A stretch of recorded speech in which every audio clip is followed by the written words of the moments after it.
Assalamualaikum warahmatullahi wabarakatuh. Alhamdulillahirabbil alamin, assalatu wassalamu ala asrofil anbiya wal mursalin wa ala alihi wa sahbihi ajmain, amma ba'du.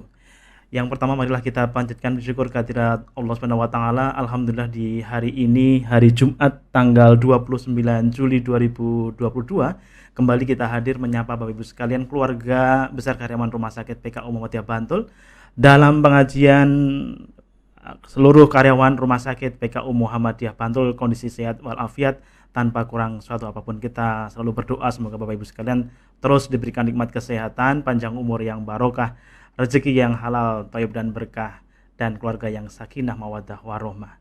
Bapak Ibu sekalian, tema kita kali ini adalah tentang akhlak pribadi karyawan amal usaha Muhammadiyah, dan nanti kita akan bersama-sama simak untuk mengikuti tausiah tema tersebut bersama dengan Ustadz Dr. Haji Khairuddin Basori, MSI, Ketua LPPM Pimpinan Pusat Muhammadiyah. Untuk mengawali pengajian kita di pagi hari ini, marilah kita mulai bersama dengan berdoa membaca basmalah. Bismillahirrahmanirrahim. Bapak dan Ibu sekalian yang kita hormati, kita akan menyapa narasumber kita yang sudah bergabung via Zoom, Bapak Dr. Khairuddin Basori. Assalamualaikum Ustadz Dr. Khairuddin Basori, Pak Irud. Waalaikumsalam warahmatullahi wabarakatuh. Alhamdulillah. Pak Irud sehat? Iya, alhamdulillah sehat. Alhamdulillah. 60 menit ke depan kita akan menyimak tausiahnya Pak Irud. Ini sudah hadir 163 karyawan dan nantinya akan sampai di angka lebih dari 200 karyawan yang bergabung via Zoom. Sementara beberapa berjamaah Pak Irud. Jadi ada satu akun Zoom yang diikuti oleh 10 gitu ya di satu ruangan. Jadi insya Allah ini seluruh karyawan Rumah Sakit PKU Bantul menyimak betul materi yang nanti akan dibawakan oleh Pak Irud. Dan teman-teman sekalian, nantinya di akhir sesi akan ada sesi tanya jawab. Untuk itu selama sekian menit ke depan kita akan mendengar menyimak paparan beliau. Setelah itu kita akan berikan kesempatan berdiskusi dengan Bapak Khairuddin Basori di diskusi, baik itu melalui raise hand maupun pertanyaan di chat Zoom. Untuk itu kepada beliau Bapak Khairuddin Basori, waktu kami aturkan.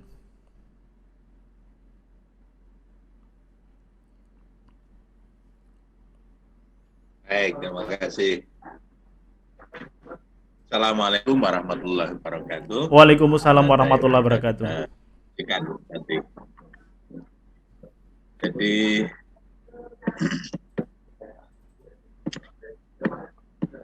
saya ditugasi untuk matur akhlak pribadi karyawan AUP. Ini topiknya menurut saya sangat menarik karena menyangkut akhlak. Kenapa ini sangat menarik? Karena akhlak ini qoblal ilm.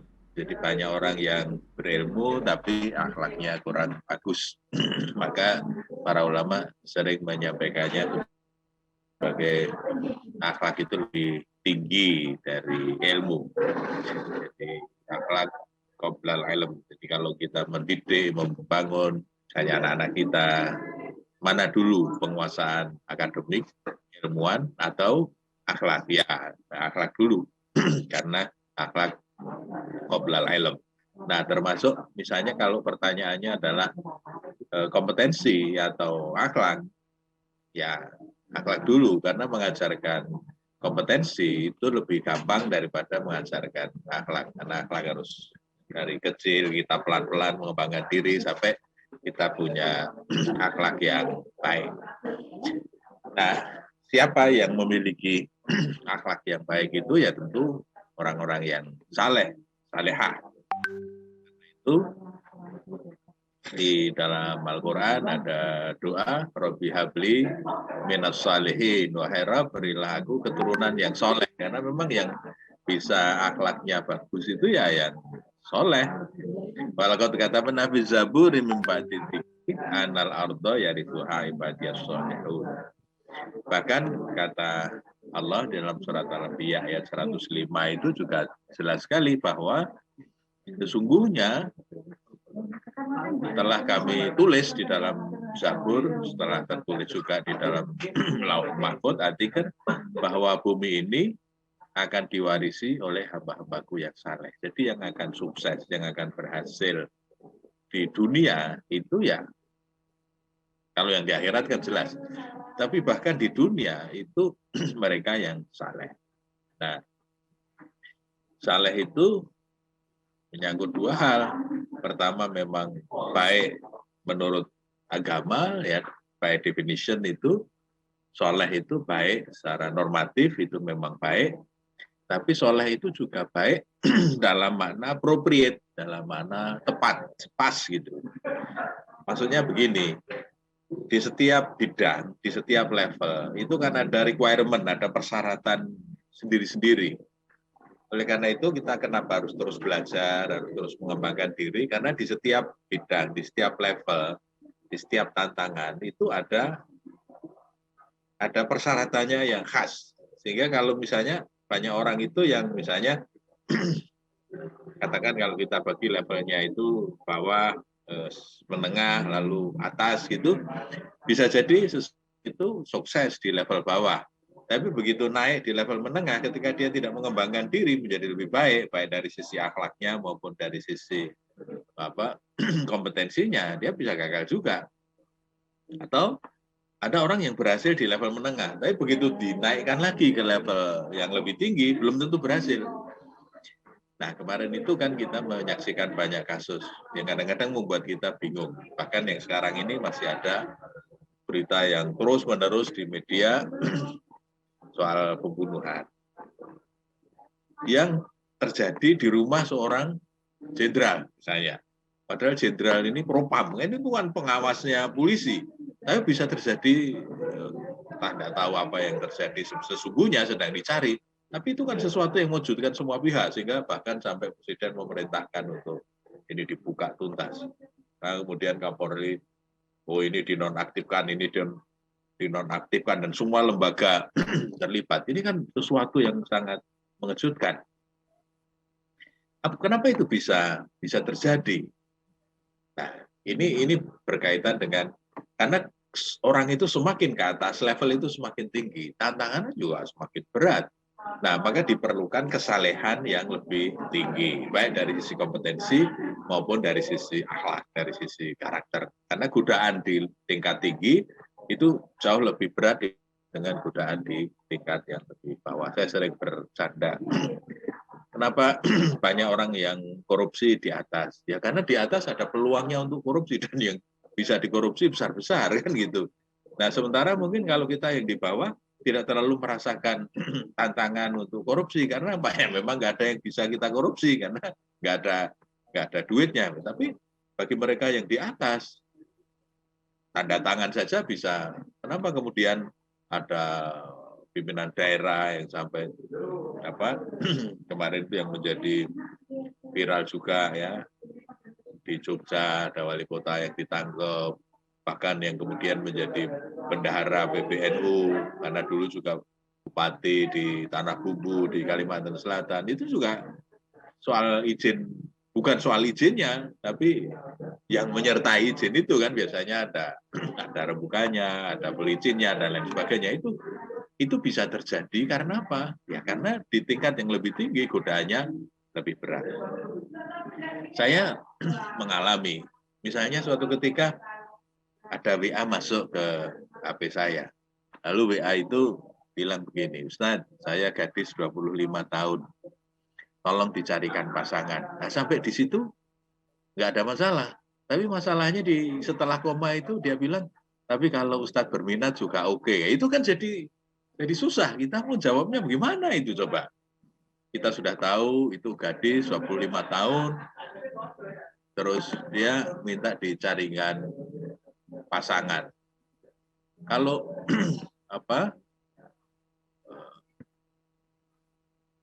dia sudah menyampaikan seperti itu, artinya kan apa? Dia gadis 25 tahun minta dicarikan pasangan, kalau kemudian ada jawaban dari saya, ya terjadi. Oh ya, tak mengingatkan ngono ya. Tantangan yang tidak mudah misalnya bagi saya. Nah,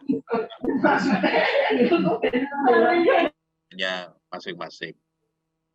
Nah, karena itu saleh di sini tidak hanya saleh secara baik menurut norma agama, norma syariat, tapi juga ketepatan requirement di bidang dan level kita masing-masing. Nah, karena itu, karena yang akan mewarisi dunia itu mereka yang saleh, itu ya berarti kalau PKO misalnya mau berkembang, mau semakin hebat, itu ya kita yang di dalam itu ya harus mengembangkan dua-duanya, kompetensinya di bidang kita masing-masing juga harus semakin kompetitif, kita bisa bersaing dengan rumah sakit yang lain. Tapi yang tidak kalah pentingnya adalah soal karakter, soal akhlak kita. Karena nanti semakin ke depan itu tantangan kita semakin tidak mudah. Nah, Bapak Ibu dan teman-teman sekalian, itu saja yang saya ingin sampaikan menyangkut kesalehan untuk mengawali kita bicara soal akhlak. Karena yang disebut saleh itu kalau kita lihat di kamus, itu artinya bermanfaat, berguna, ya toh, yang berkompeten, yang berbudi luhur. Nah, ini kan soal akhlak ya, yang berbudi luhur, yang lurus, yang jujur, yang taat, yang alim, yang patuh, yang benar. Nah, ini istilah saleh kalau kita lihat di dalam kamus. Nah, kompeten itu sudah jelas kompetensinya, tapi kesalehan itu juga harus menjadi akhlak yang luhur, budi luhur, itu menjadi perhatian kita yang lebih sungguh-sungguh. Nah, mari kita lihat apa sih yang disebut dengan akhlak. Menurut Ibnu Miskawai, akhlak itu adalah sifat yang tertanam di dalam jiwa yang mendorongnya untuk melakukan sesuatu, ya, melakukan perbuatan tanpa memerlukan pemikiran dan pertimbangan. Istilahnya itu bighairi fikrin wala ru'yatin. Itu artinya apa, Bapak Ibu? Akhlak itu sudah spontan. Jadi sesuatu disebut akhlak itu jika ketika kita melakukan sesuatu itu sudah spontan, nggak perlu lagi pakai pikir-pikir, pakai pertimbangan. Misalnya gini, kita ini kerja keras, kalau ada pimpinan, ya itu kerja keras belum menjadi akhlak kita. Karena apa? Masih mempertimbangkan kalau ada pimpinan. Kalau nanti nggak ada pimpinan, boleh santai, misalnya boleh bolos. Atau, kita bersih, kalau mau akreditasi misalnya. Ya itu belum, kebersihan, itu belum menjadi akhlak kita. Itu belum menjadi akhlak kita karena apa? Itu kita lakukan masih mempertimbangkan sesuatu karena ada akreditasi, karena ada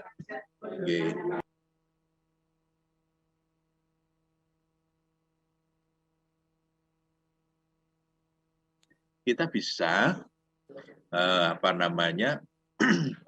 melakukan sesuatu dengan dorongan tertentu, sudah tidak lagi pakai pemikiran atau pertimbangan tertentu. Itu menurut Ibnu Miskawai. Jadi seseorang disebut penyabar misalnya, itu karena muncul dari dalam, dia akan selalu bersifat sabar ketika menghadapi apapun, di hadapan siapapun, sendiri atau banyak orang, dia akan terus melakukan itu. Karena bighairi fikrin wala ru'yatin. Ini sudah jadi habit kalau dalam bahasa psikologi. Nah, yang tidak mudah itu membangun akhlak yang karimah itu, akhlak yang mulia itu, yang sudah tidak lagi memerlukan pemikiran dan pertimbangan. Kenapa begitu, Bapak Ibu? Ya, itu yang disebut dengan akhlak. Kalau masih ada pertimbangannya, ini karena kan sering ada misalnya begini, karena saya belum karyawan tetap, lalu saya harus menunjukkan diri dengan sangat bagus. Wah, karena masih honorer misalnya. Karena di banyak institusi kadang begitu yang terjadi. Karyawan honorer itu kinerjanya lebih bagus dari yang karyawan tetap. Tapi kemudian ketika yang bersangkutan yang bagus tadi itu diangkat menjadi karyawan tetap, nah sekarang karena sudah merasa aman, karena sudah menjadi karyawan tetap, ya sudah, ya kan yang penting memenuhi formalitas. Nah, kalau begitu itu berarti baiknya itu, kesungguhannya itu belum menjadi akhlak. Itu masih karena ada pertimbangan-pertimbangan tertentu. Jadi by definition, menurut definisi sebetulnya sifat itu sudah tertanam betul di dalam jiwa, dan kemudian itu mendorong dia untuk melakukan sesuatu itu sudah tidak pakai pertimbangan apa-apa lagi, sudah tidak mikir. Kita akan punya akhlak yang sabar itu apabila menghadapi situasi apapun, ya kita tetap sabar. ada orang apa tidak, besar apa kecil, ya kita tetap akan sabar. Ya. Ini menurut Ibnu Miskawai. Nah, dalam bahasa psikologi kita bisa lihat ini yang disebut dengan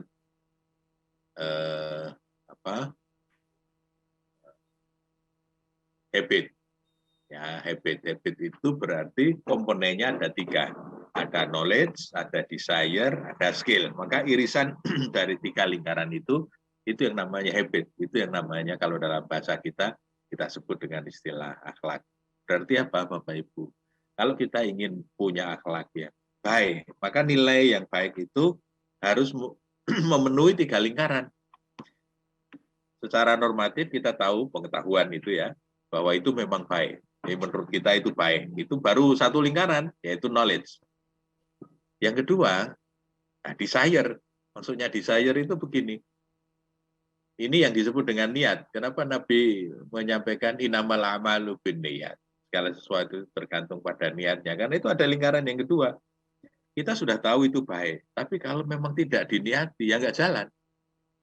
Jadi memang harus ada niat dari dalam untuk melakukan yang tadi sudah kita tahu, itu dianggap baik. Tapi itu saja belum cukup. Kenapa? Karena masih ada lingkaran satu lagi yang disebut dengan skill, keterampilan. Jadi keterampilan untuk berbuat baik itu. Misalnya begini, sabar. Mungkin tahu bahwa sabar itu baik. Kita sudah bismillah, niat mau sabar. Tapi kalau kita tidak terampil, misalnya bagaimana caranya menjadi orang yang sabar. Kan ada caranya, misalnya bagaimana caranya menahan. Katakanlah misalnya emosi atau kecenderungan untuk marah. Kan ada caranya, ada keterampilannya. Misalnya begini, umumnya emosi itu ya marah, ya benci, ya cinta, dan macam-macam itu kan gambarnya seperti distribusi normal, seperti gambar gunung.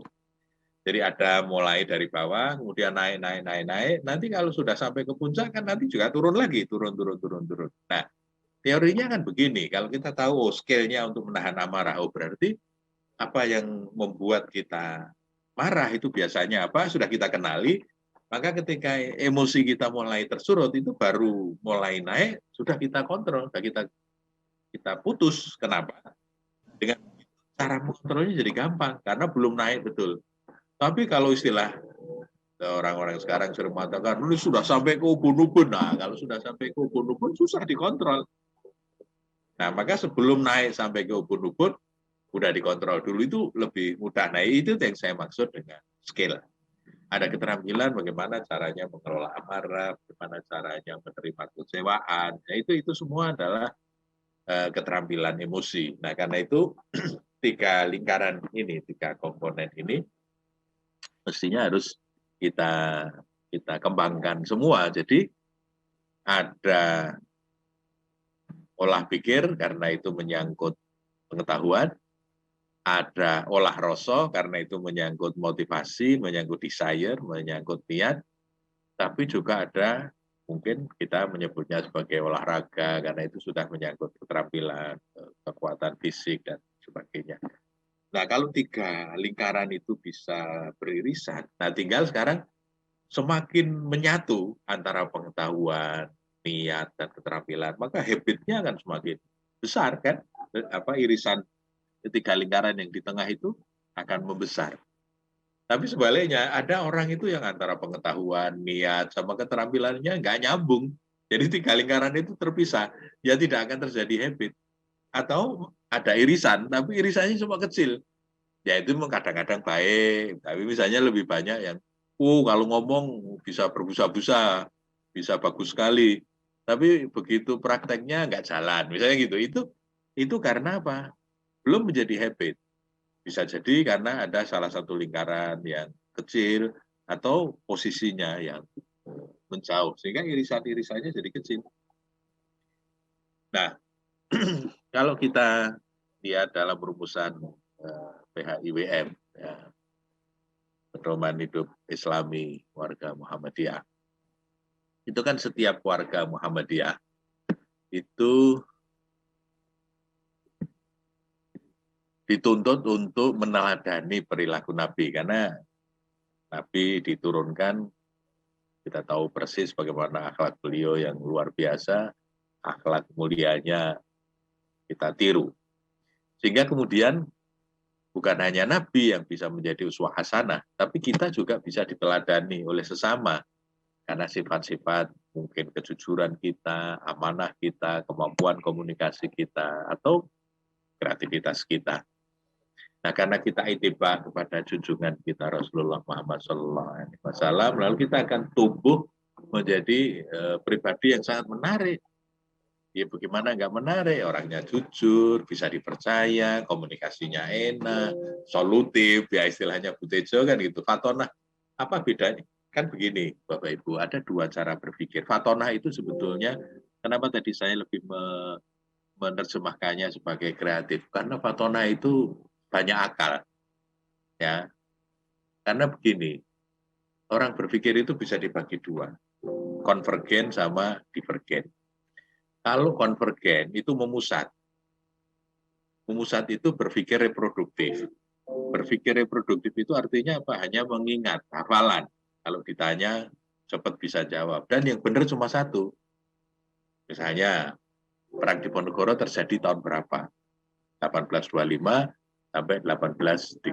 Kalau orang mengingat itu dengan baik, dan kemudian ketika ditanya bisa menjawab dengan benar, nah itu namanya orang yang berpikir reproduktifnya bagus, itu dalam bahasa teknis sering disebut sebagai orang yang cerdas. Kenapa disebut sebagai orang yang cerdas? Karena tadi dia cepat sekali menemukan jawaban yang benar dengan cepat. Cepat sekali. Dan yang benar cuma satu. Maka disebut kemampuan berpikir konvergen. Nah, kalau berpikir yang kedua, itu namanya divergen, berpikir kreatif. Nah, Fatona itu lebih ke yang berpikir kreatif, banyak akal. Kalau kita di Bantul menyebutnya meletik, wah kayak meletik tenan itu. Artinya apa? Meletik itu kan percikan apinya banyak alternatif. Jadi ketika salah satu kelebihan dari kemampuan berpikir kreatif, kalau yang berpikir konvergen tadi memusat karena yang benar cuma satu, problemnya adalah kalau yang satu itu nggak ada, dia blocking, dia buntu. Misalnya, wah ini alatnya mahal ya, padahal anggarannya nggak ada, ya udah selesai, karena nggak punya uang nggak bisa beli. Nah, kalau Fatona alternatifnya banyak. Oh, ini anggarannya nggak ada ya, tapi alatnya kita butuhkan. Gimana alternatifnya? Ada nggak alat lain yang lebih murah? Misalnya, ada nggak kita bisa nggak pinjam? Atau kalau beli second? Atau mungkin KSO? Atau apa? Itu jadi alternatifnya itu banyak sekali. Baru kemudian dia pilih mana yang paling baik untuk kita. Nah, Fatonah itu yang disebut dengan meletik tadi, banyak akal. Nah, saya mau bayangkan kalau kita ini orangnya jujur, bisa dipercaya, bertanggung jawab, kalau diamanai sesuatu, tenanan, cara komunikasinya enak dengan siapapun, dan meletik, ya Fatona punya kreativitas yang tinggi, kita jadi pribadi yang solutif, itu akan menjadi teladan bagi orang lain. Itu yang pertama kalau menurut rumusan di PAIWF. Jadi kita meneladani Rasul, karena Rasul itu seperti itu, beliau menjadi uswah hasanah kita. Nah, kalau itu kemudian nilai-nilai baiknya itu sudah melekat pada kita, yakin saya itu kemudian itu juga menjadi teladan. Kita ini akan menjadi teladan bagi orang-orang yang berada di sekitar kita.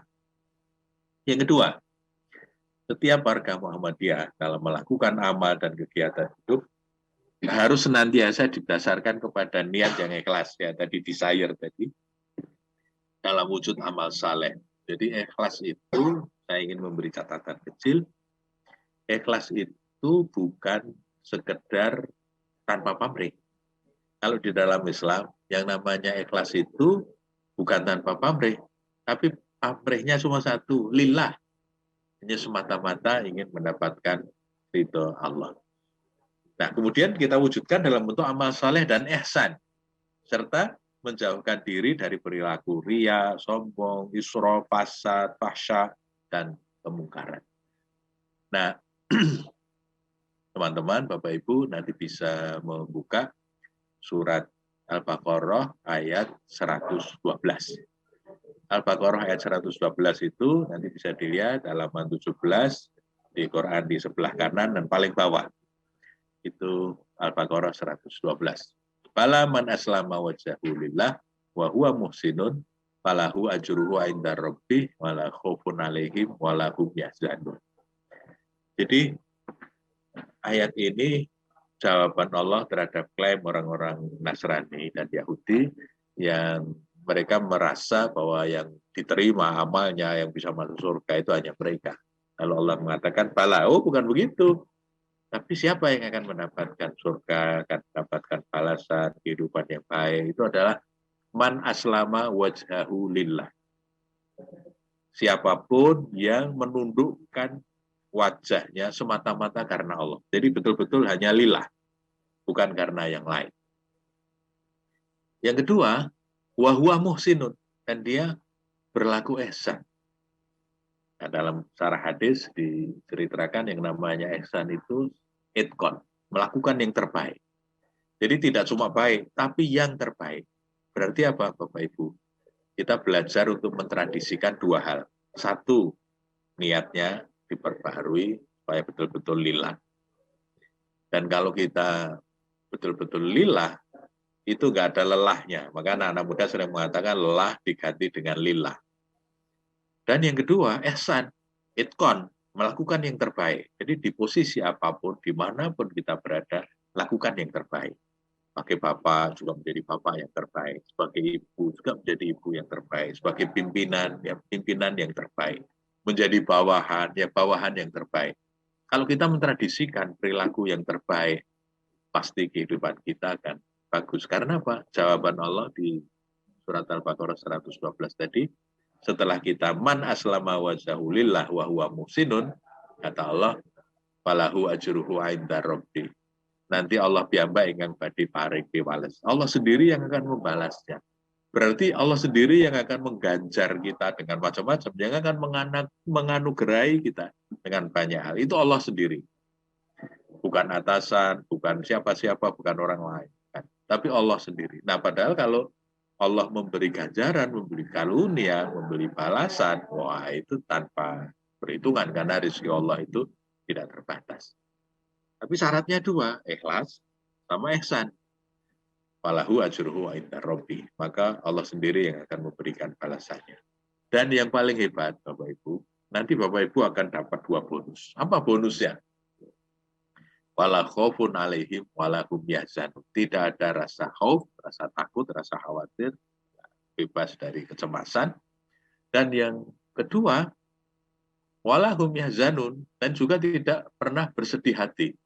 Bapak Ibu, kalau jadi orang, kok tidak ada rasa takut, tidak ada rasa sedih, merdeka sekali. Kita menjadi pribadi yang sangat merdeka. Kita akan selalu happy dimanapun, dalam posisi apapun. Kenapa? Niatnya semata-mata karena Allah, dan kita melakukan yang terbaik. Saya sering cerita kepada teman, pokoknya lillah, semua itu diniatkan pada Allah. Dan kita melakukan yang terbaik. Bahwa orang lain belum menilai kita yang terbaik, ya tidak apa-apa. Namanya penilaian itu kadang-kadang subjektif, sesuai dengan kepentingan yang menilai, misalnya gitu. Tapi yang penting apa? Catatan malaikat kan tidak akan pernah keliru. Allah tahu kok kalau kita melakukan yang terbaik. Karena apa? Niatnya memang lillah. Kita melakukan sesuatu itu semata-mata ingin mendapatkan ridho Allah. Nah, karena ingin mendapatkan ridho Allah, lalu kita melakukan amal soleh itu yang terbaik. Jangan tanggung-tanggung. Dan itu bukan karena tunjangan kinerja, bukan karena aturan disiplin, bukan. Karena memang ingin melakukan yang terbaik itu nawaitunya dari dalam. Memang saya maunya begitu. Loh, kenapa sebelum jam masuk mau sudah datang? Ya, saya ingin memberikan yang terbaik, misalnya gitu. Itu yang disebut dengan ihsan. Nah, karena itu kalau kita ikhlas dan kemudian melakukan yang terbaik, maka karunia itu akan diberikan oleh Allah luar biasa. Dan yang paling penting itu wala khaufun 'alaihim wala hum yahzanun. Kita nggak lagi rasa takut, nggak ada rasa sedih. Maka ketika misalnya dimutasi ya pindah gitu aja. Oh, kamu udah cukup, harus diganti orang lain, ya diganti aja, nggak apa-apa. Di dalam sejarah, ekspresi seperti itu ditunjukkan secara sangat gamblang oleh Khalid bin Walid. Sahabat Khalid bin Walid itu kan panglima perang yang pengpengan. Apa maksudnya pengpengan itu ya? Top. Nah, top marko top. Karena setiap kali Khalid bin Walid, kan ahli strategi perang, wah luar biasa Panglima Khalid bin Walid. Setiap Khalid bin Walid memimpin peperangan pasti menang. Karena memang beliau jenderal yang luar biasa. Nah, maka Khalid bin Walid ini kan di dalam tanda petik di Sobio. Nah, Khalifah Umar melihat potensi ini bisa mengganggu keikhlasan, ketulusan Khalid bin Walid ini. Maka secara mengejutkan, Khalid bin Walid yang berprestasi itu dihentikan. Posisinya sebagai komandan diberhentikan oleh Khalifah Umar. Tapi tuntunan Islam itu kan kalau ada yang merasa tidak pas, ya tabayun aja. Khalid bin Walid datang kepada Umar, nanya, apa betul saya diberhentikan? Oh iya, apa saya punya kesalahan yang fatal? Enggak. Kamu memang malah hebat sekali. Justru karena saya ingin kamu nanti diputuskan, kemudian ada pembelokan niat yang tadinya lillah ini kemudian menjadi li jabatan atau li apalagi gitu, maka ya sudah kamu sementara cukup dulu, biar diganti yang lain supaya yang lain juga punya kesempatan untuk menjadi komandan, untuk menjadi jenderal. Nah, tetapi yang menarik setelah peristiwa itu kan ada pertempuran lagi, ada peperangan yang dipimpin oleh orang lain. Sahabat dimobilisasi. Nah, yang menarik, Khalid bin Walid ya berangkat lagi. Karena memang pejuang sejati. Meskipun sekarang dalam posisi sebagai anak buah. Kalau kemarin bapak buah, sekarang anak buah. Nah, ketika sampai di medan laga, kan ditanya oleh teman-temannya, loh, oh masih berangkat? Kan udah nggak jadi panglima. Bapaknya yang menarik. Saya berperang di tahun Umar loh. Saya berperang untuk mencari keridhaan Allah, jihad fi sabilillah. Jadi tetap konsisten, itu yang namanya lillah, ikhlas. Dan kemudian beliau meskipun menjadi follower, menjadi anak buah, dia tetap melakukan yang terbaik, bukan kok kemudian dia melakukan yang terbaik ketika menjadi pimpinan, tapi ketika kemudian pimpinannya dicopot terus mutung. Wah, itu tidak menunjukkan akhlak yang baik sebagai orang yang berjuang di tahu. Karena apa? Tadi man aslama wajahulillah, seperti ikhlas, wa huwa muhsinun, kita melakukan yang terbaik, insya Allah falahu ajruhu inda rabbih wala khaufun alaihim walahum yahzanun. Kita akan nanti mendapatkan kenikmatan dari Allah, Allah sendiri yang akan membalas kebaikan kita itu. Jadi misalnya kita tidak dipakai di sini, akan dipakai di tempat lain. Karena kita ihsan, karena kita lillah. Saya sering kalau di kelas, itu biasanya saya ngeluarin dompet. Kalau sudah bicara soal ikhlas, soal ihsan, soal nilai diri itu, saya ngeluarin dompet. Kemudian saya bilang sama dari mahasiswa, saya keluarkan uang merah 100.000, lalu saya bilang, ada yang mau? Itu pasti pada teriak, mau Pak. Tapi ada juga yang nakal anak-anak itu. Pernah suatu kali kelas saya perlakukan begitu, ada yang mau Pak? Ada. Ada yang cuma ngomong, tapi ada yang bilang, mau Pak. Dan dia terus maju, mau ngambil uang itu. Saya bilang, wah ini keren ini anak. Ya saya berikan. Nih, silahkan. Dengan bercanda, saya bilang, di rumah masih banyak. Ketawa semua anak-anak itu.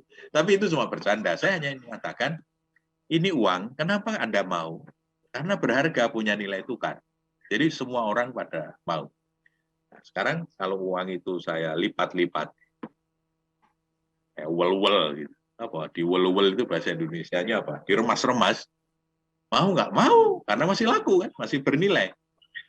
Andai kata uang itu saya buang di bawah lalu saya injak-injak, kira-kira kalau saya tinggal ada yang ngambil nggak? Ada, karena dia masih bernilai. Kalau uang itu saya buang keluar jendela, kira-kira nanti di luar ada yang ngambil nggak? Ada, karena apa? Masih bernilai. Jadi kalau kita itu terbiasa lillah dan kemudian melakukan yang terbaik, itu kan nilai kita tinggi. Nah, orang yang bernilai itu dimanapun dicari orang. Karena kita bisa memberi manfaat kepada orang lain. Di mana-mana kan dicari. Meskipun dibuang di sudut sana, ya tetap dicari. Karena apa? Kita kompeten, kita punya akhlak yang bagus, kita biasa ikhlas dan lillah. Karena janji Allah itu jelas sekali. Falahu ajruhu inda rabbi. Allah sendiri kok yang akan membalasnya. Jadi nggak usah khawatir. Yang penting apa lillah, dan kemudian kita melakukan yang terbaik. Wah, kalau itu wala khaufun alaihim wala hum yahzanun. Kita akan hidup itu merdeka sekali. Kita nggak pernah punya rasa takut, karena takut kita hanya untuk Allah. Dan kemudian kita juga nggak pernah bersedih. Kenapa nggak perlu sedih? Ya karena semua sudah diatur oleh Allah. Karena sudah menjadi ketentuan Allah, mosok kita jadi sedih karena Allah sudah membuat keputusan. Ya sudah, harus dilalui, ya dilalui. Dijalani aja. Kita nikmati dinamika kehidupan ini dengan penuh rasa syukur. Nah, yang ketiga, setiap warga Muhammadiyah dituntut untuk menunjukkan akhlak yang mulia. Jadi akhlakul karimah. Tadi ya bisa macam-macam ya, akhlakul karimah itu baik sekali, banyak sekali, sehingga disukai tadi, diteladani, kita bisa menjadi model dan menjauhkan diri dari akhlak yang tercela, yang kemudian membuat kita dibenci dan dijauhi oleh Islam. Nah, teman-teman sekalian, ini suara apa ini? Bisa di-mute dulu. Begini, kan ada ya orang itu yang ketika ada penataan kelembagaan gitu ya mau dimutasi, kan ada dipindahnya di unit kami aja. Nah ini berarti tadi nilai, kalau ibarat uang tadi nilainya tinggi, maka diperebutkan. Tapi kan ada ketika mau ada rotasi gitu dipindah ke unit tertentu, wah kalau dia jangan Pak, jangan dipindah ke tempat kami. Nanti, wah ini yang timnya udah solid, udah bagus, bisa rusak kalau ada dia. Nah itu kan artinya dijauhi, dibenci. Karena apa? Bukan menghadirkan nilai lebih, tapi justru mengganggu. Nah harapannya, ketika kita punya akhlakul karimah, kita karena sudah lolos tes berarti sudah kompeten, tinggal ketika kita punya karakter yang bagus, yang kita melakukan kebaikan itu sudah dari dalam, sudah nggak memikirkan macam-macam, nah insya Allah kita bisa melakukan yang terbaik. Nah kalau begitu, semua pasti senang. Kita layani pasien dengan baik, kita dekat dengan mereka. Itu pasti meskipun pulang, tapi persaudaraan itu tidak putus. Meskipun kita merawatnya mungkin hanya seminggu atau 2 minggu, tapi sudah cukup dalam seminggu atau 2 minggu itu kita menjadi menambah saudara. Jadi Bapak Ibu yang bekerja di rumah sakit itu sangat beruntung karena berkesempatan untuk ketemu dengan banyak orang. Setiap kali pasien datang, mudah-mudahan itu bisa menambah persahabatan, menambah kekeluargaan Bapak Ibu. Kalau begitu, setiap kali yang datang itu dianggap sedulur, itu kan lalu kita ingin memberikan yang terbaik. Dan ketika kita memberikan yang terbaik, yakin saya, pasien kita itu akan menganggap kita sebagai sedulur. Pengalaman saya dilayani dengan sangat baik, maka saya menganggap beliau yang melayani saya dan keluarga itu, saya anggap sebagai saudara saya. Dan itu akan terus berlangsung sampai kapanpun. Saya kalau ke rumah sakit itu pasti mencari beliau, pasti kita say hello, atau kalau saya pergi bawa oleh-oleh, saya mesti ingat beliau, saya kasih oleh-oleh sama beliau. Padahal hubungannya sebetulnya antara karyawan rumah sakit dengan pasiennya. Tetapi ketika hubungan itu didasari oleh keikhlasan dan diniatkan dengan pelayanan yang terbaik, itu ternyata long lasting. Ya, tidak cuma hubungan transaksional, begitu pasien datang sudah bayar, sudah ini kita juga gajian, selesai betul.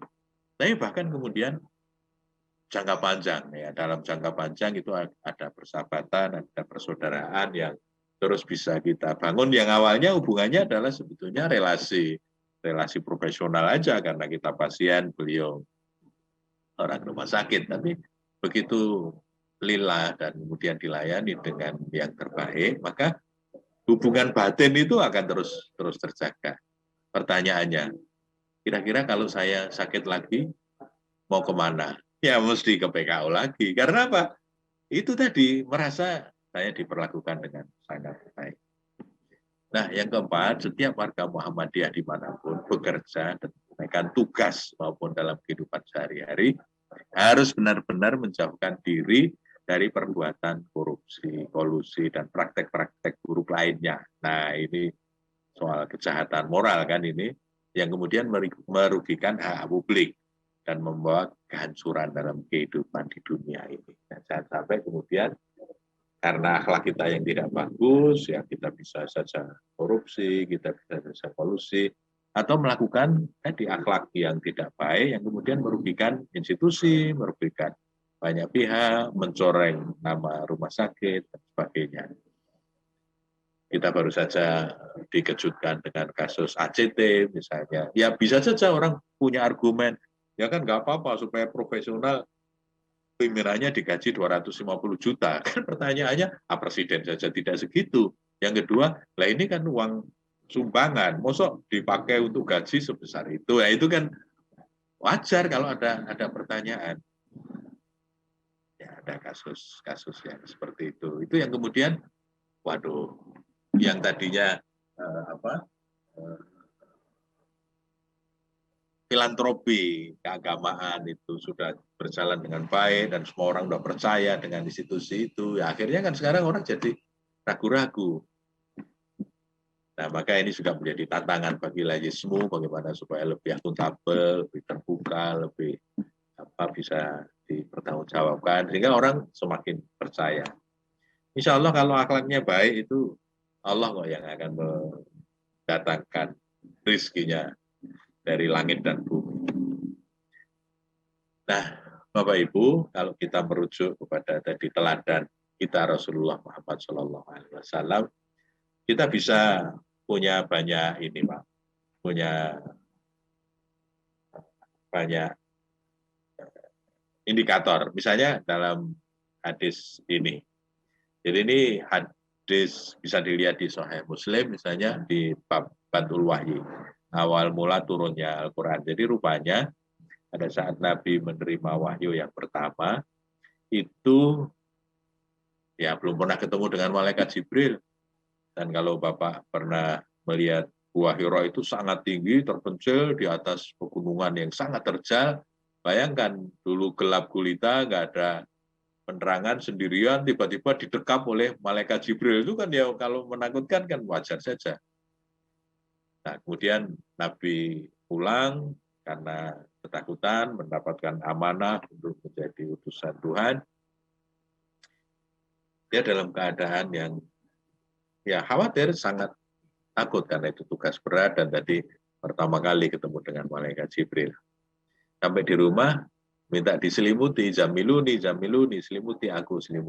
Lalu oleh Khadijah diselimuti, baru setelah agak tenang, nah ini qalat Khadijah. Ibu Khadijah kemudian mengatakan begini, ini cara komunikasi yang luar biasa Ibu Khadijah terhadap suaminya. Kalla abshir, wallahi, ada apa Kanda, jangan begitu, bergembiralah, wallahi demi Allah, la yuzikallahu abadan, Allah tidak akan mungkin mencelakakan panjenengan.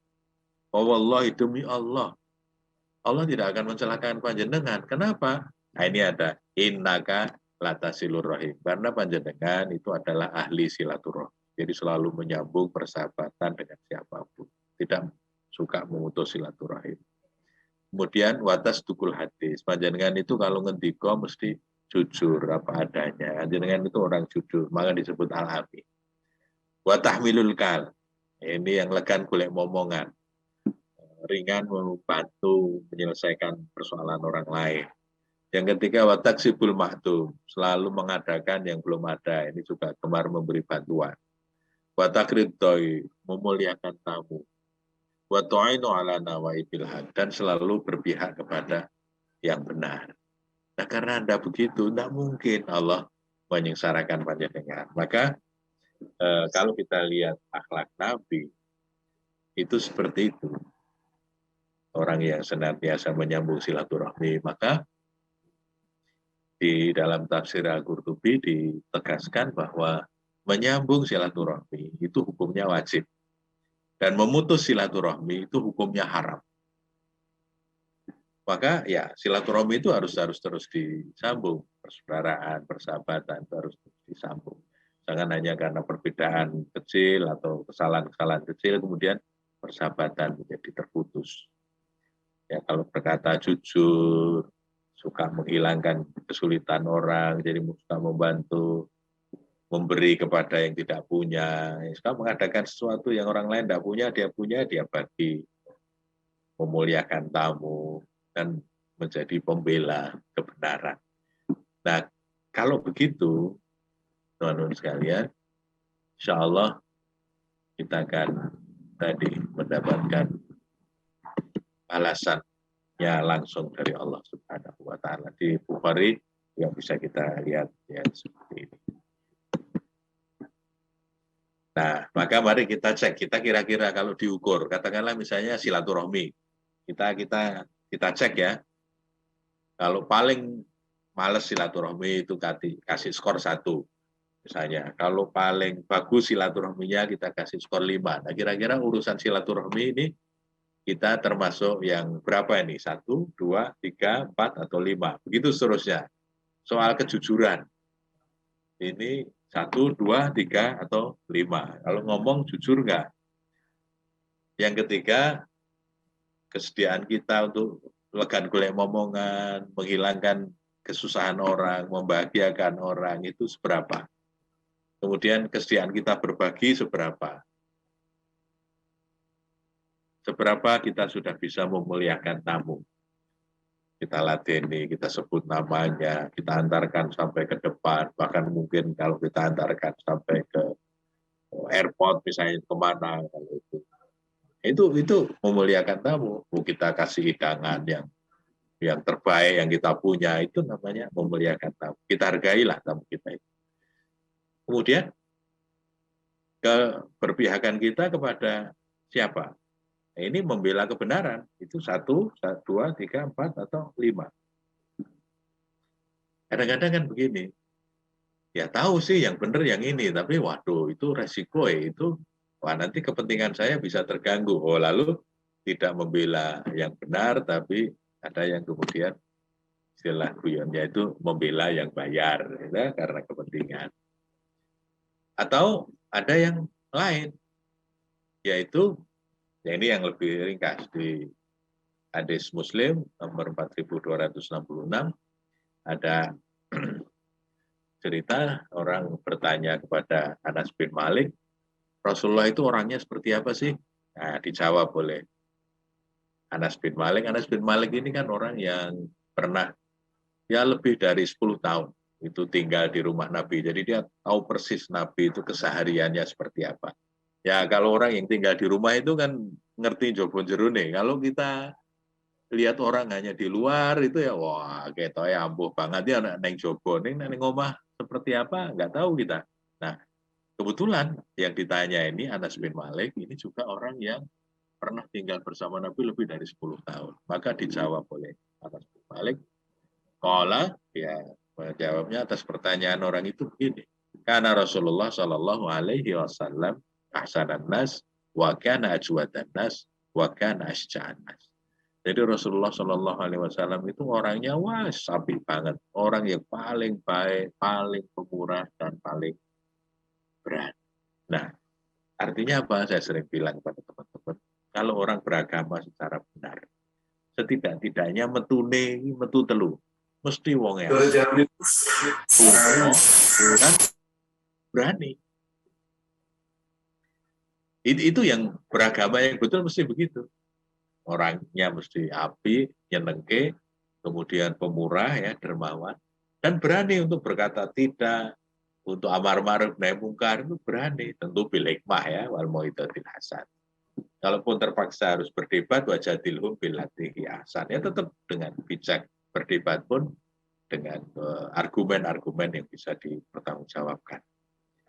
Jadi saya sering menyebutnya apian, lomo, kendel. Itu aja cirinya orang beragama yang baik itu penampakannya harus mesti apian, lomo, kendel. Jadi Bapak Ibu dan teman-teman sekalian, lucu kalau ada orang yang mengaku beragama dengan baik, tapi kok angel. Wah angel nih kayak wes, bukan angel. Apa mana, wah ora iso dicekel. Wah, itu gimana coba? Yang kedua, wah kayaknya dijak bantingan ora metu. Ya, berarti kan pelit. Bagaimana bisa orang yang mengaku beragama dengan betul kok pelit? Nggak bisa. Mestinya pemurah. Atau diajak berjuang, wah nek kayak orang iso getih, kayak wis rawani mesti. Itu berarti dia tidak punya nyali, tidak punya keberanian untuk dakwah Islam amar ma'ruf nahi munkar. Maka saya pernah membaca jurnal dalam psikologi yang ditulis oleh Suhowet. Suhowet itu psikolog dari Inggris ketika menyampaikan indikator orang yang kecerdasan spiritualnya tinggi, ya, indikator kecerdasan spiritual itu kata Suhowet itu ada 3, persis seperti yang dikemukakan oleh sahabat Anas bin Malik tadi menyangkut Nabi. Berarti memang Nabi kenapa bisa begitu? Itu tanda bahwa kecerdasan spiritualnya udah tinggi. Apa? Hasanan nas, ajwadan nas, dan asyan. Api'an, lomo, kendel. Kata Suhowet, more loving and compassionate. Ya orangnya itu penuh dengan kasih sayang, care, kemudian less self-oriented dan more giving. Nggak lagi egois, dan kemudian lebih banyak berbagi. Ya berbagi kesempatan, berbagi peluang. Makanya saya kadang-kadang kalau ada yang rebutan jabatan, rebutan posisi, itu ketawa-ketawa saja saya. Nah, karena itu menyalahi yang nomor 2. Yang namanya berbagi itu ya termasuk berbagi kesempatan, berbagi harapan, berbagi jabatan. Makanya ketika ada yang pengen itu, monggo, gitu aja, nggak apa-apa. Itu ya apa namanya yang disebut dengan pemurah tadi. Ini namanya less self-oriented and more giving. Ada sebuah peristiwa, ini contoh salah satu cerita yang disampaikan ke saya menyangkut Bapak Haji Ismail Toko Terang Bulan, bapaknya Pak Ismu. Dulu Toko Terang Bulan itu kan pemiliknya Pak Ismail. Pak Ismail itu kan diantara yang membuatkan STM SMK Muhammadiyah 3 Jalan Pramuka itu, Tinggiwangan itu. Itu kan ya gedungnya, ya meblernya itu berapa M aja itu. Beliau ini kan pedagang pade, tapi juga perak. Nah dulu katanya kalau store perak itu sering ke Semarang, ya, itu diekspor. Nah yang menarik begini, kan biasa tuh perkoper dari Jogja, kan banyak yang ke Semarang, karena bayarnya ada di Semarang. Karena dulu pelabuhan utamanya kan yang paling dekat dengan Jogja ya di Semarang, di apa namanya Tanjung Emas ya di Semarang. Nah yang ingin saya ceritakan begini, ini rawahu Pak Basori, ini rawahu ayah saya. Jadi pernah Pak Ismail itu bawa barang, kebetulan ketemu dengan buyer, dan semua barangnya dibeli, jadi ludes, saya habis lah. Dan buyer ini masih memerlukan tambahan barang. Nah, di hotel yang sama, kan banyak teman-temannya dari Jogja yang juga membawa barang dan masih belum laku. Apa yang dilakukan oleh Pak Ismail? Dia tidak serakah. Kan barangnya udah habis. Kan sebetulnya kalau pedagang yang serakah, kan dia bisa begini. Gini. Gue burung payu toh, ini tak dolke. Nanti saya ngambil murah dari teman-teman, kemudian saya jual mahal ke buyernya, ke pembeli. Ya dapat untung lagi kan. Tapi Pak Wael nggak begitu. Sudah cukup bagi saya karena barang saya sudah habis.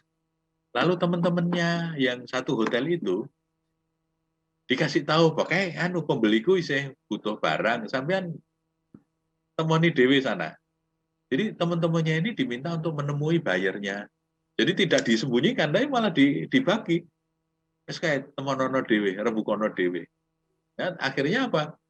Barangnya Pak Mael memang sudah terbeli, habis, dan teman-teman itu juga barangnya habis, dia mendapatkan kenalan bayar besar, yaitu salah satunya karena jasa Pak Mail.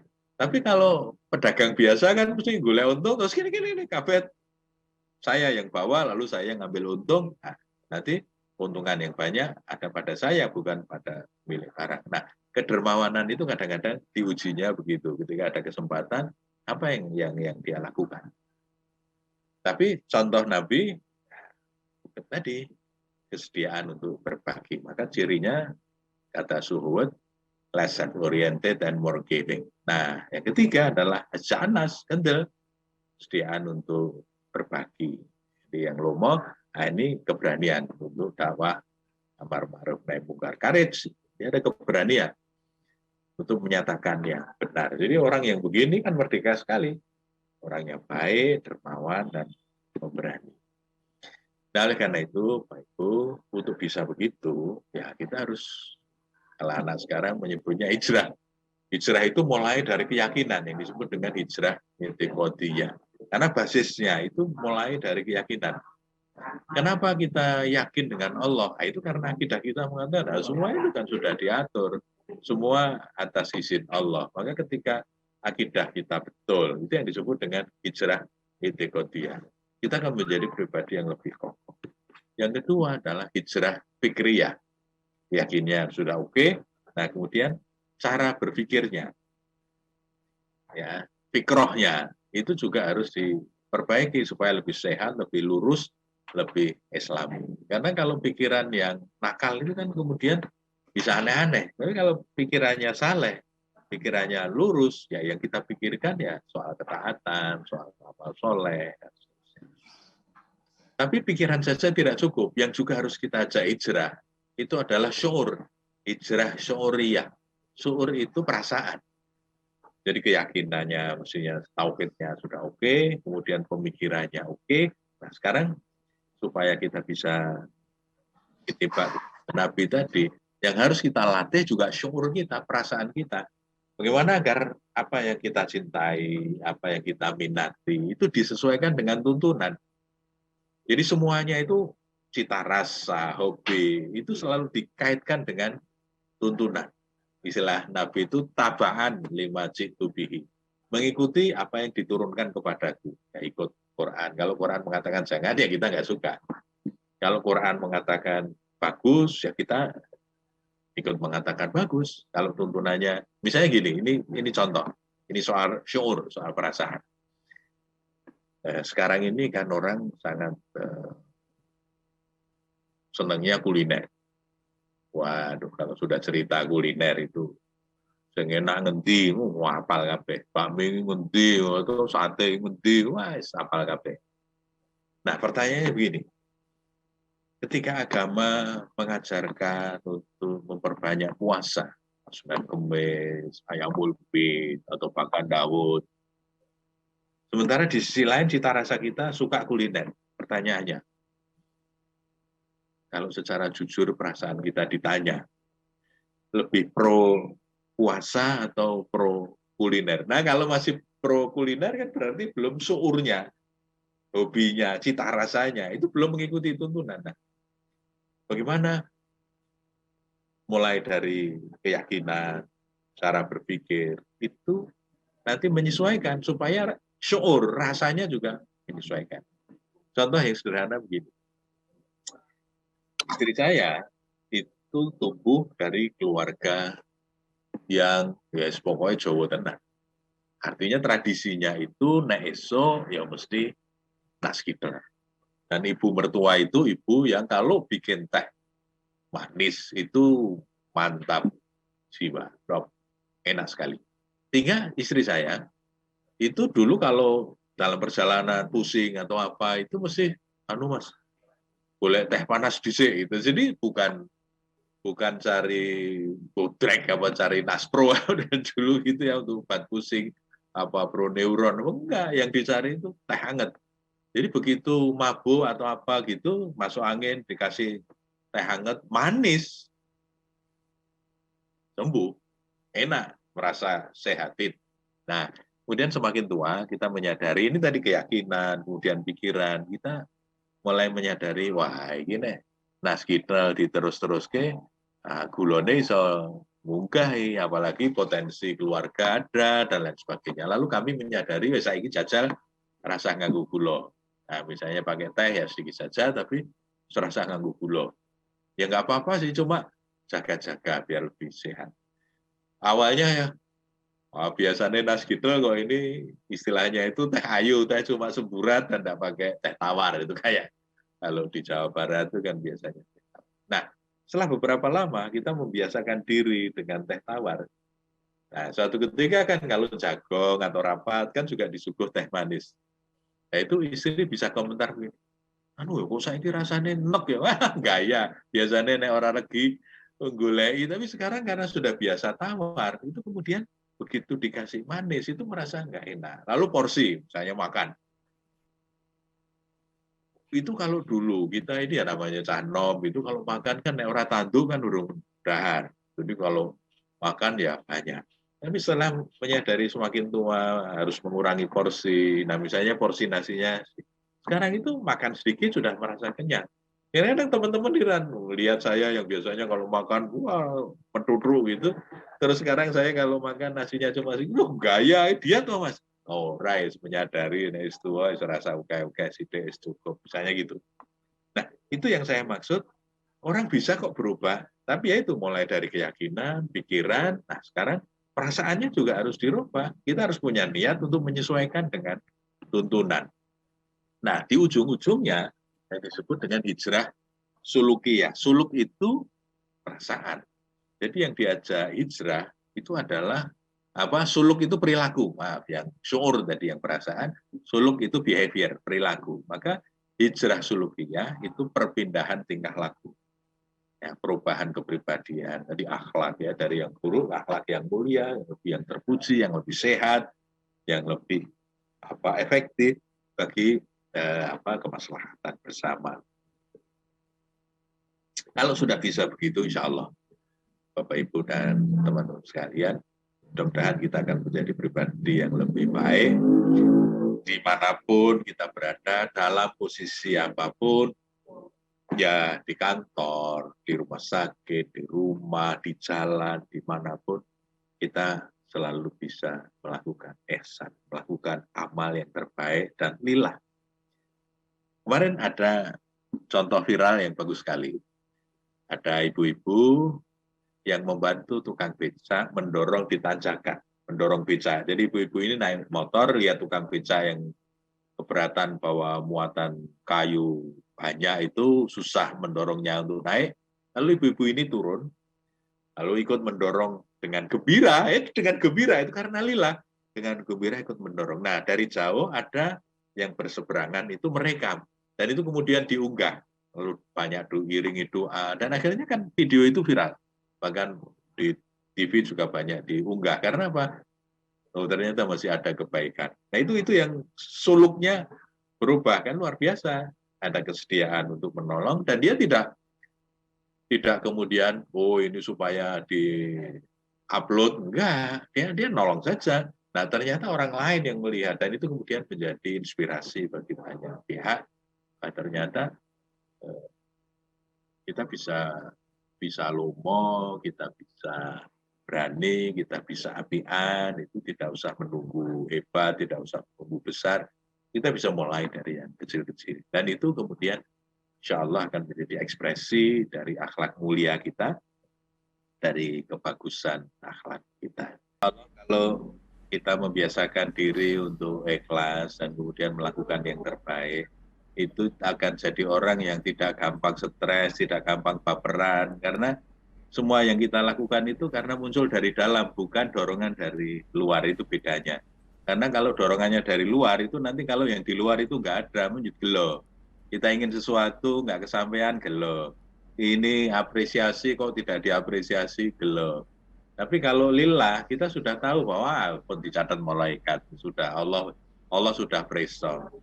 Tugas kita hanya melakukan yang terbaik. Insya Allah kalau kita sudah begitu, maka jadi falahu ajruhu inda rabbih wala khaufun alaihim wala hum yahzanun. Matur nuwun. Iya baik, terima kasih sekali lagi Bapak Ibu sekalian. Demikian tadi pengajian besar Jumat kelima karyawan Rumah Sakit PKU Muhammadiyah Bantul bersama dengan Bapak Dr. Khairuddin Basori, Ketua LPPM Pimpinan Pusat Muhammadiyah.